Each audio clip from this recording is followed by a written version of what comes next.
हर हर महादेव आप सभी को। और मैंने हमेशा की तरह अपने दिन की शुरुआत करी मंदिर जाके कि आज बच्चे स्कूल नहीं गए थे, छुट्टी थी, बेटी कॉलेज भी नहीं गई थी, उसकी भी छुट्टी थी। तो नहा धो के सबसे पहले आज मैं गई मंदिर, और मंदिर से आने के बाद मैं लगी थी अपने घर के काम में।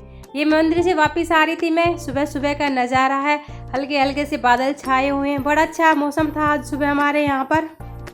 आज थोड़ी सी गर्मी भी यहाँ पे कम थी। और घर आने के बाद फिर मैं लग गई थी अपनी सब्जी बनाने के लिए। उसके लिए मैंने सबसे पहले टमाटर प्याज को भून के रखा, और जब मैं मंदिर गई थी तो आलू उबाल के गई थी कि आऊँगी इतने मंदिर से तो आलू मेरे ठंडे हो जाएंगे। और इधर फिर मैंने आके और शिमला मिर्च, भरमा शिमला मिर्च के लिए तैयारी की। पहले प्याज टमाटर को अच्छे से भून के मसाला तैयार किया, और उसके बाद उसमें मैंने फिर ये उबले हुए जो आलू थे उनको डाल दिया इसमें, अच्छे तरीके से सबको मिक्स कर दिया। आज बेटी की फरमाइश थी कि मम्मी भर के शिमला मिर्च बनाओ, मुझे बहुत टेस्टी लगती है, तो उसके लिए आज मैंने ये भर के शिमला मिर्च बनाई। कि और दिन तो थोड़ी जल्दी होती है, और भरमा शिमला मिर्च में बहुत ज़्यादा टाइम लग जाता है कि पहले आलू को अच्छे से भूनो, फिर शिमला मिर्च को पकने में भी समय लगता है। बस यही होता है कि बच्चों को देर ना हो जाए। तो आज छुट्टी का दिन है कि घर में आराम से सब काम हो जाएगा,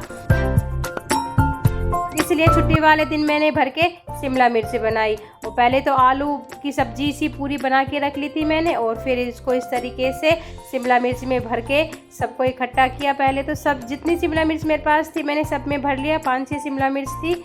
और उसके बाद फिर इसमें दोबारा से मैंने तड़का लगाया। ये मैं अपनी बेटी को दे रही थी, मैंने कि ये तू खा, शिमला मिर्च तेरी फेवरेट है। और फिर इसमें दोबारा से मैंने तड़का लगा के और इसको मंदी मंदी गैस पे पकने के लिए छोड़ दिया। और दूसरी तरफ फिर मैं चाय भी बनाती रही थी साथ के साथ कि भाई अब सब्जी वब्जी तो बन गई है, और तो अब 1 कप चाय हो जाए।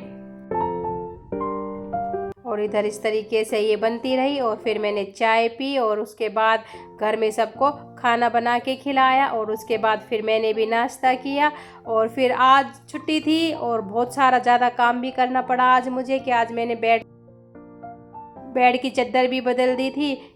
और ये इधर मैं बेड की चादर बदलने लग रही हूँ कि आज छुट्टी है, तो हेल्प मेरे बच्चे भी करा देते हैं काम में, छोटा मोटा काम कर देते हैं। और आज वैसे छुट्टी वाले दिन हम उठते भी थोड़ा सा लेट ही है कि सब काम मिलके करेंगे, जल्दी से निमट जाएगा। लेकिन फिर बच्चों को अचानक कहीं जाना हो गया तो सारा काम मुझे अकेले को ही करना पड़ा।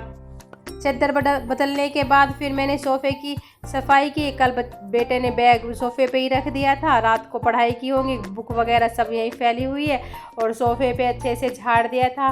और मैं दिखा रही थी हमारे यहाँ पे थोड़े से बादल से हुए थे, तो कल थोड़ी सी आंधी भी आई थी। और उसके बाद फिर मैंने घर में लगाई झाड़ू,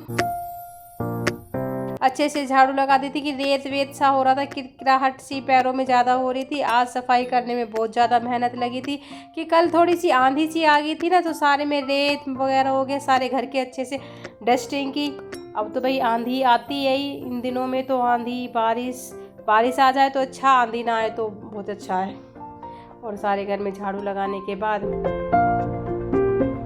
गई थी अपने किचन के काम करने के लिए, कि किचन में सारा काम ही हुआ था। कि पहले तो बस आज नाश्ता करके ही काम किया था, कि आज छुट्टी की वजह से हम थोड़ा लेट ही उठते हैं जिस दिन सबकी छुट्टी होती है। सारे घर में झाड़ू लगाई, फिर उसके बाद मैंने मशीन लगा दी थी कि इधर कपड़े भी मेरे बीच धुलते रहेंगे, बीच बीच में मैं कपड़ों को भी संभालती रहूँगी। कि कपड़े भी ज़्यादा ही थे, कि स्कूल की ड्रेस भी, घर के कपड़े भी, और चादर भी मैंने निकाल दी थी।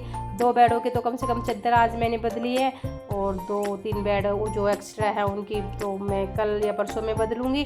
पर जो कमरे जहाँ ज़्यादा आना जाना है इसी कूलर वालों में, उधर ही चादर जल्दी गंदी हो जाती है। पहले तो हल्के हल्के स्कूल के यूनिफॉर्म वगैरह जो होती है बच्चों की, उनको ही मशीन में डालती हूँ ताकि किसके पे कलर ना लग जाए। इतनी सावधानी से कपड़े धोती हूँ, फिर भी पता नहीं जिस कपड़े पे कलर नहीं लगना होता ना, उस कपड़े पे ही कलर लग जाता है। मशीन लगाने के बाद फिर मैं गई रसोई में, कि मेरी रसोई भी पूरी फैली हुई थी। और पहले रसोई को पूरे को अच्छे से समझाया, मैंने साफ़ किया, सारे बर्तन झूठे बर्तन एक तरफ किए, फिर स्लैब को अच्छे से पूरे को साफ़ कर दिया था।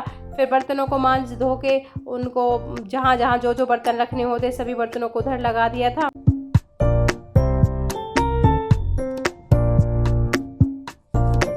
और फिर उधर मैंने अपना मटका भी धो के साथ फ़िल्टर का पानी उसमें खोल रखा कि मटका भी मेरा साथ के साथ भर जाएगा।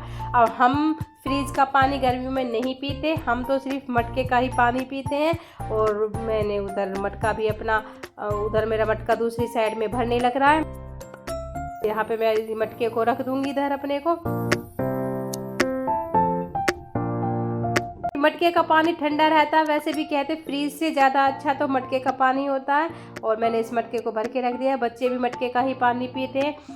फ्रीज में तो मैं बोतल रखती ही नहीं हूँ कि मटके का पानी ही बेस्ट होता है। कई बार बच्चे कहते हैं मम्मी ठंडा ठंडा, मन की मटके से ठंडा पानी कहीं नहीं मिलेगा, ये तो अपना अच्छा पानी है। रसोई से निमटने के बाद फिर सारे घर में मैंने पोछा लगाया। हालांकि छुट्टी थी पर काम तो मुझे ही करना पड़ा और भैया हालत ख़राब होगी, इतना ज़्यादा आज अकेली ने काम किया। और फिर सारा काम निपटा के शाम को फिर चाय पी। तो बच्चे जहाँ गए हुए थे वहाँ से आ गए। बच्चे मेरे से बताने लग रहे हैं आज ये थोड़ा सा बाहर ऐसे ही छुट्टी थी तो अपने दोस्तों के घूमने चले गए थे। बेटी भी थोड़े से मार्केट की साइड में चली गई थी तो उसको कुछ सामान वगैरह लाना था। और फिर ये अपने बताने लग रहे हैं दोनों बहन भाई यहाँ पे बैठ के। मैं उनकी बात सुन रही हूँ, चाय पी रही हूँ। और चाय पीने के बाद फिर घर में शाम के टाइम मैंने झाड़ू लगाई। और झाड़ू लगाने के बाद फिर रात के खाने में मैंने आज बनाया घिया के कोफ्ते बनाए। किसके पापा के लिए मैंने घिया के कोफ्ते की सब्ज़ी बनाई थी और हमने अपने लिए बनाई थी रावड़ी। तो इसकी दादी कहने लगी कि तू घिये के कोफ्ते की सब्ज़ी बना और मैं बनाती हूँ अपना देसी खाना रावड़ी। तो हम सब ने तो रावड़ी खाई थी और इसके पापा नहीं खाते रावड़ी। और फिर रात में मैंने अपना फेवरेट खाना खाया जो रावड़ी, रोटी और प्याज की सब्ज़ी मुझे बहुत पसंद है। आप भी खाइए। और अब मिलती हूँ आपसे अगले ब्लॉग में।